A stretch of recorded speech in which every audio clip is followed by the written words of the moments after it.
Engineers must understand the chemistry of some engineering materials like metals. To understand metals, we have to understand the physical and the chemical properties like copper, lead, tin, nickel, steel, and zinc.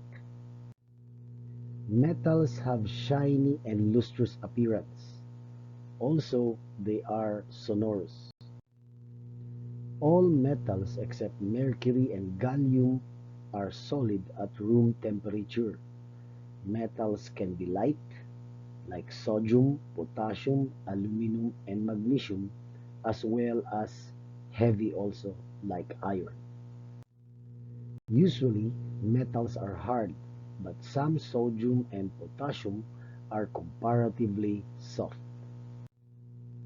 Many metals possess the characteristic of malleability and ductility. Metals like copper, gold, silver are good conductors of heat and electricity. However, lead and mercury are poor conductors of heat. Metals usually having high melting and boiling points. Metal loses electron and changes to positive ion, and they are called electropositive elements. Metals have different chemical properties because of electrons in the outermost orbit of the metals. Metals give electrons to oxygen atom and react to form oxides. Usually, metals are hard, but sodium and potassium are comparatively soft. At normal temperature, a thin layer of oxide is observed on metals like magnesium, aluminum, and zinc. Magnesium, when heated in air, burns with dazzling light and forms magnesium oxide. Magnesium, when heated in air, will be producing a dazzling light. Iron and the remaining metals below iron in the activity series react with oxygen when heated in air. At high temperature, metals like gold, silver, and other metals do not react with oxygen. Oxides of metal like zinc oxide and aluminum oxide possess both acidic and basic properties. Such metals are called amphoteric oxides. Most metal oxides are insoluble in water, but some dissolve in water and forms an alkali. Metals react with water and form hydroxide or oxides and dihydrogen gas, but all metals do not react with water. Metals like sodium, potassium, calcium, and lithium react with cold water. The dihydrogen gas produced by the reaction explodes and burns fast. Magnesium does not react with cold water. However, it forms magnesium hydroxide and dihydrogen gas when reacted with hot water. Similarly, aluminum, zinc, and iron react with steam to form the respective oxides and dihydrogen gas. Metals like lead, copper, gold, and silver do not react with cold water or steam. All metals do not react with dilute acids. If metal reacts with dilute acid, then the corresponding salt and dihydrogen gas are produced. Metals react with dilute hydrochloric acid to produce hydrogen and the respective metallic chlorides. Magnesium reacts readily compared to zinc and copper.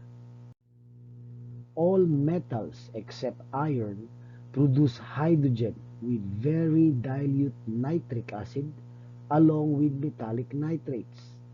Metals produce metallic nitrates and nitrogen dioxide with concentrated nitric acid.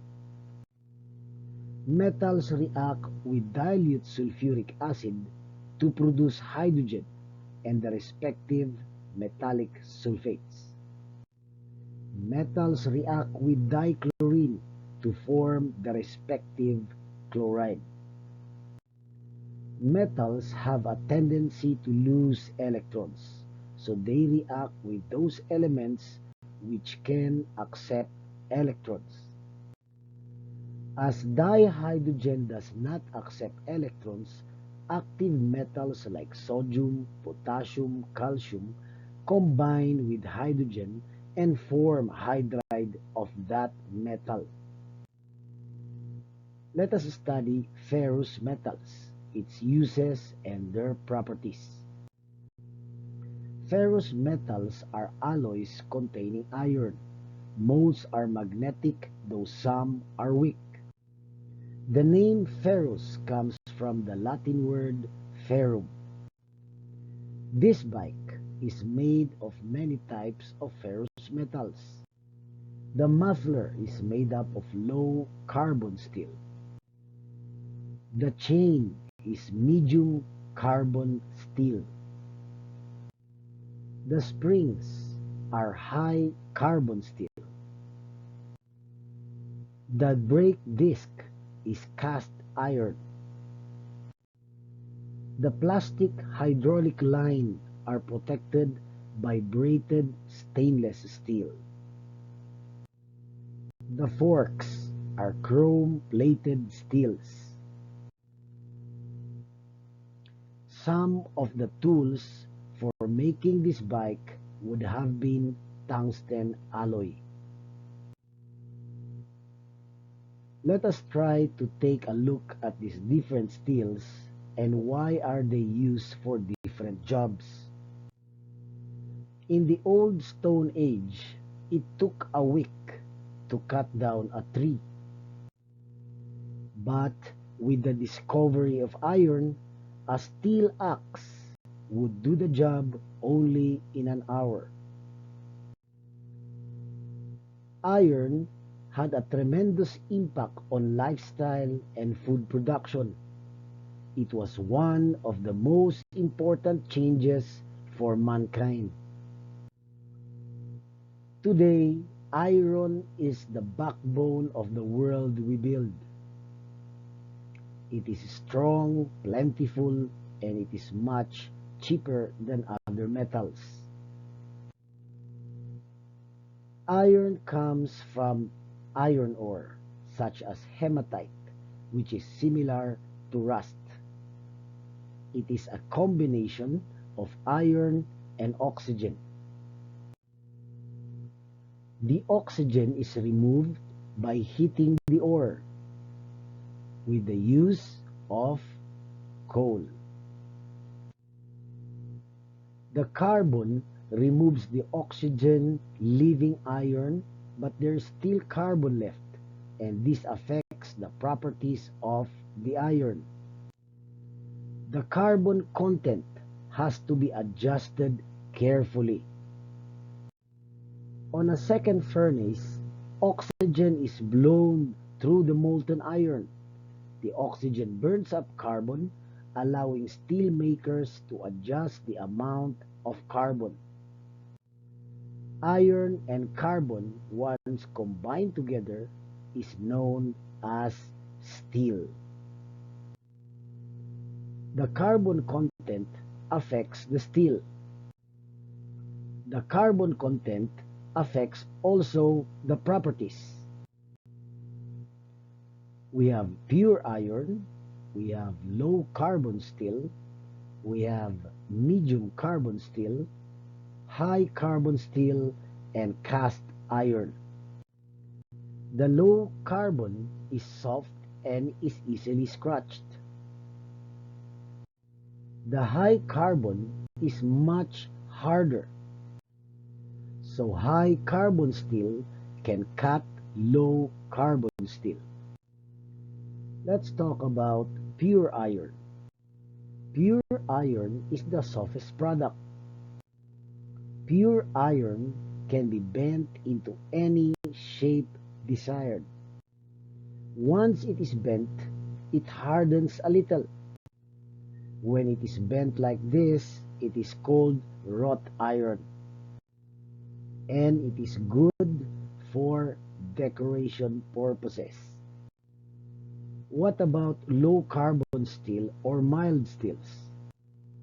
Mild steel is the most common steel. It contains 0.1% until 0.3% carbon. It is not terribly strong, but it is safe to use as it will bend without breaking. Steel cans are made of mild steel with a very thin coating of tin. We prefer a can to bend it or distort it rather than crack or break it open. We can drop cans without damaging its contents. In 1937, an expedition was set to explore the highlands of New Guinea. There was a problem since the local people had very little spare food. They had to stay in the bush for 18 months. They used airplanes to deliver supplies in the world's first airdrop.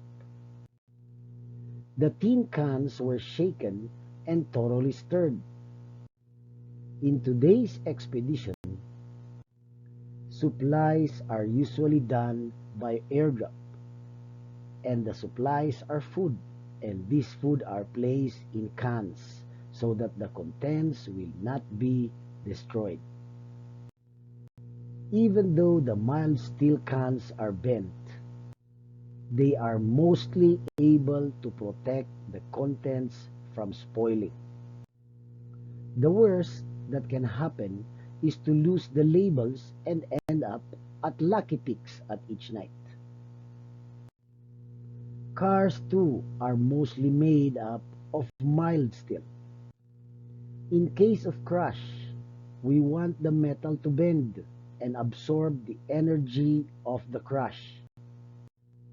Mild steel is easy to weld without damaging the properties of the steel. It is difficult to weld high carbon steel without changing the carbon content around the weld. What about medium carbon steel? Guitar strings are made up of medium carbon steel. Medium carbon steels have 0.35% to 0.5% carbon. They are stronger and harder to bend. They are used for cable and wires. They are also used for train tracks. What about high carbon steel?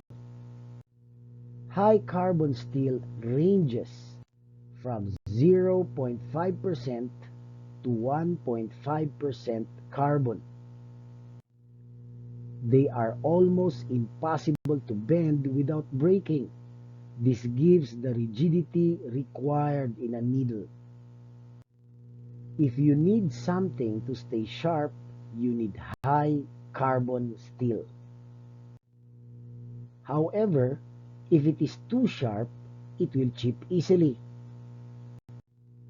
What about cast iron?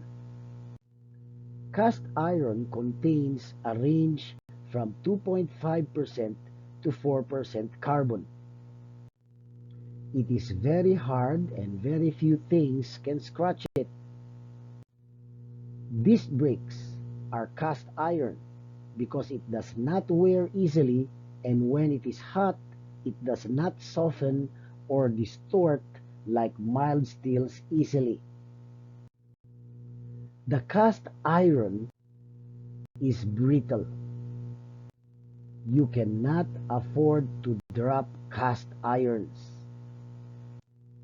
You must handle cast irons like a glass. Cast iron are clamped for testing of tensile strength, and the clamp is tightened. The cast iron breaks and the tensile strength is recorded. Water-cooled engine blocks are made up also of cast iron. One of the reasons is that cast iron doesn't rust.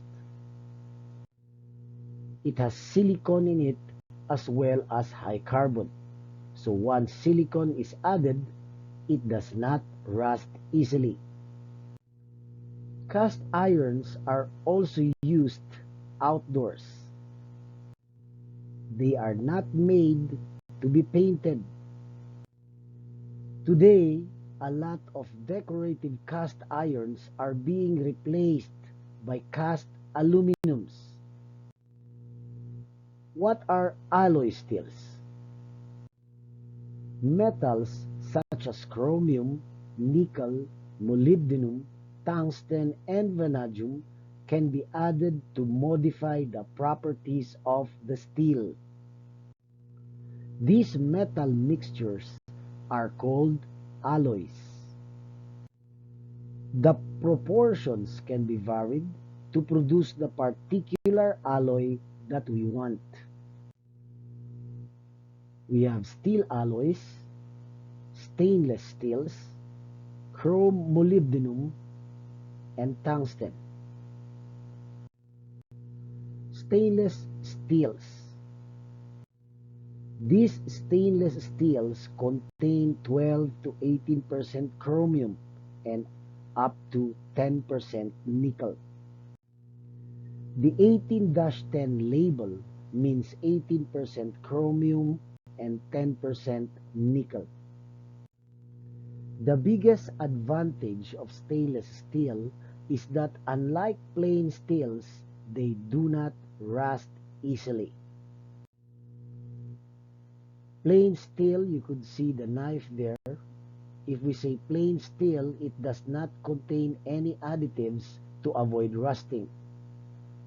On top is a knife that is made up of stainless steel, and you could see there are no signs of rusting.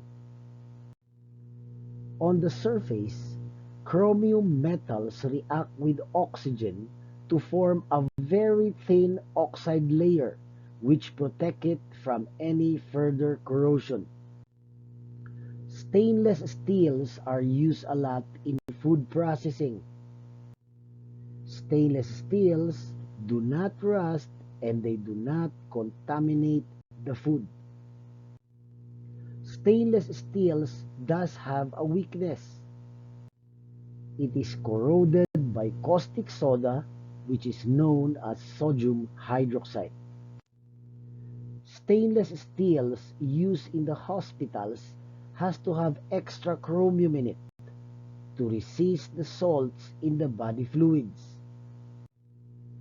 If it is in contact a lot with salt water, it would suffer chloride cracking unless it has high molybdenum in the alloy. So what are chrome molybdenum or chrome moly alloys? The main ingredient is the addition of molybdenum. Molybdenum is the moly in chrome moly steels. Chrome moly is the common name for low alloy steels. Chrome moly has great tensile strength. Chrome moly can be made thinner and lighter. This is a custom-made recumbent bike. You sit back and push forward. The frame needs elasticity to flex back and forth to provide a softer ride. The chrome moly alloy improves the bike to do this without cracking. Chrome moly are also used to make gas cylinders. The walls can be made thinner and can still hold gas under high or enormous compression. Light cylinders are cheaper to transport. Adding molybdenum to rail tracks greatly increases its working life. It does not corrode easily. Before, carbon steel rails were wearing out quickly. The cost is not just the steel, but the labor to replace it, and the loss of production while the train is out of action. What about tungsten steel? Tools used to cut steels have to be extremely hard to keep their cutting edge very sharp. But the heat generated by high-speed machining can soften it. That's why tungsten has to be added. Tungsten has the highest melting point of any pure metal. Its melting point is 3,380 degrees Celsius. A high-speed tool must be made of 18% tungsten, 4% chromium, 1% vanadium, and 0.75% carbon. Let's talk about the heat treatment of metals or steels. If we bend a piece of steel back and forth, it undergoes work hardening. The working rearranges the inner structure of the material. It becomes more and more brittle and eventually snaps. Heat treatment can modify the effects of work hardening. This steel needle is made to be tough and springed. Let's see what happens if it is heated to red heat and let it cool slowly. This is called annealing. After annealing, the needle is bent. Notice that the needle stays bent. It lost its springiness. Let us heat another needle and then cool it rapidly. This is called quenching. It is now hard and brittle. This needle was also quenched.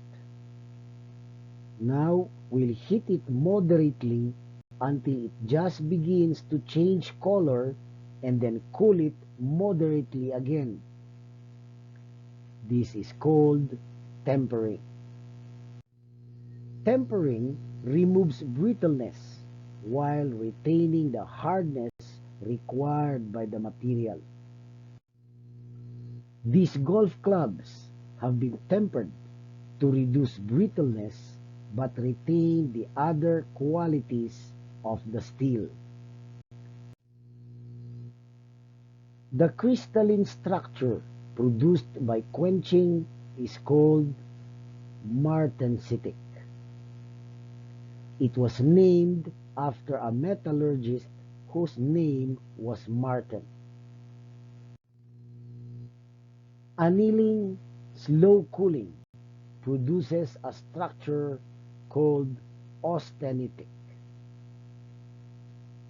It was named after a metallurgist whose name was Austen. What are the physical properties of carbon steel? In choosing the carbon content of steel, we are making a choice about hardness,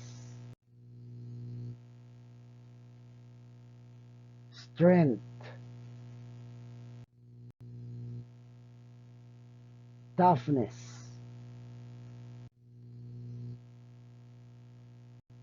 What about the physical properties?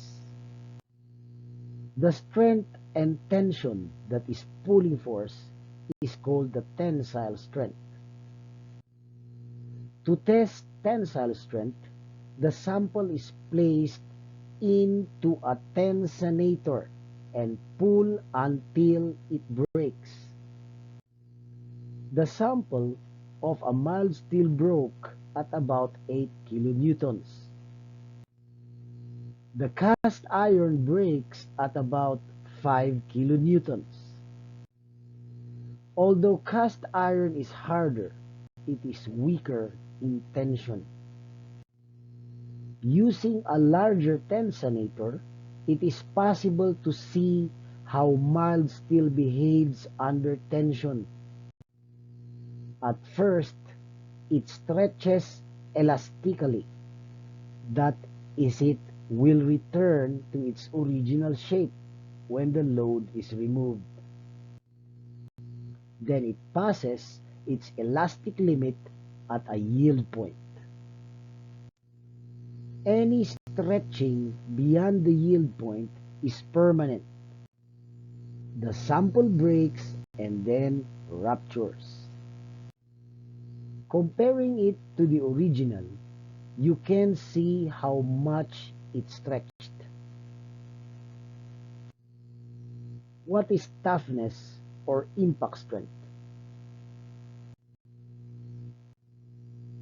Toughness is a measure of how much work it takes to break a steel. This machine allows us to compare the impact strength and toughness of various metals. Mild steel distorts a little and absorbs the energy of weight pendulum.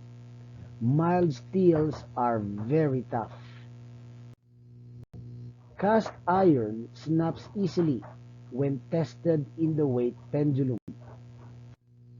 Brass is similar to mild steel. It is very tough. It does not snap easily when tested in the weight pendulum. The ability of steel to be distorted by compression or squeezing is malleability. Steels can be rolled or hammered out into thin sheets. The malleability of steels varies with the carbon content. Steels are malleable when red hot. The ability of steels to stretch is called ductility. The melting and softening point of metals varies with the carbon content of the steel. A drill point becomes hot, so it must have a high melting and softening point. Let's have the chemical properties. When steel gets exposed to water, it rusts. This is a chemical change. The metal reacts with water and forms a metal oxide. The metal oxide is a different substance with completely different properties. It is broken down into a crumbly, weak oxide. This is a rare brake cylinder of a car.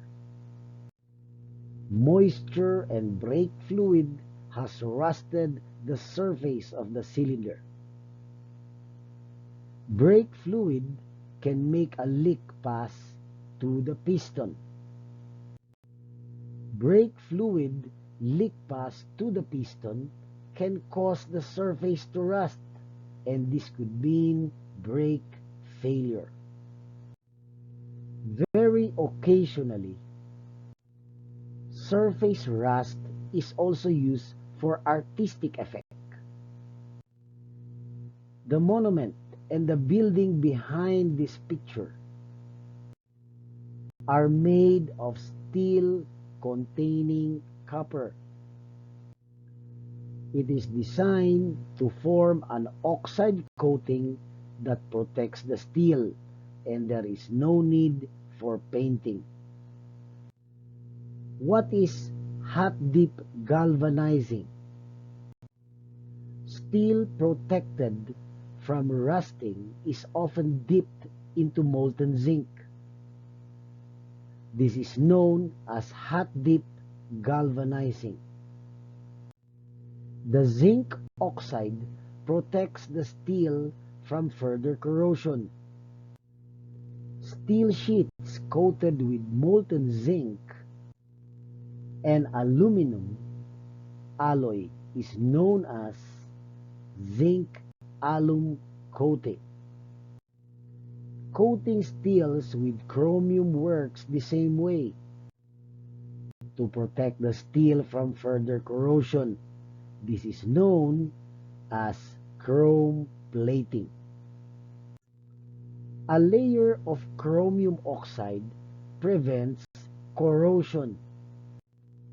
So when you are choosing a steel for a job, you need to consider the properties of the steel and work out which is the best for the job. The cost may be a factor to consider. It may be cheaper to simply replace some parts. It may be cheaper to make the steel thicker and allow it to rust. You may consider the failure of an expensive critical machine that the cost of the part will be insignificant. So it's a matter of knowledge and the right choice to choose the proper metals in our design, in your design as future engineers.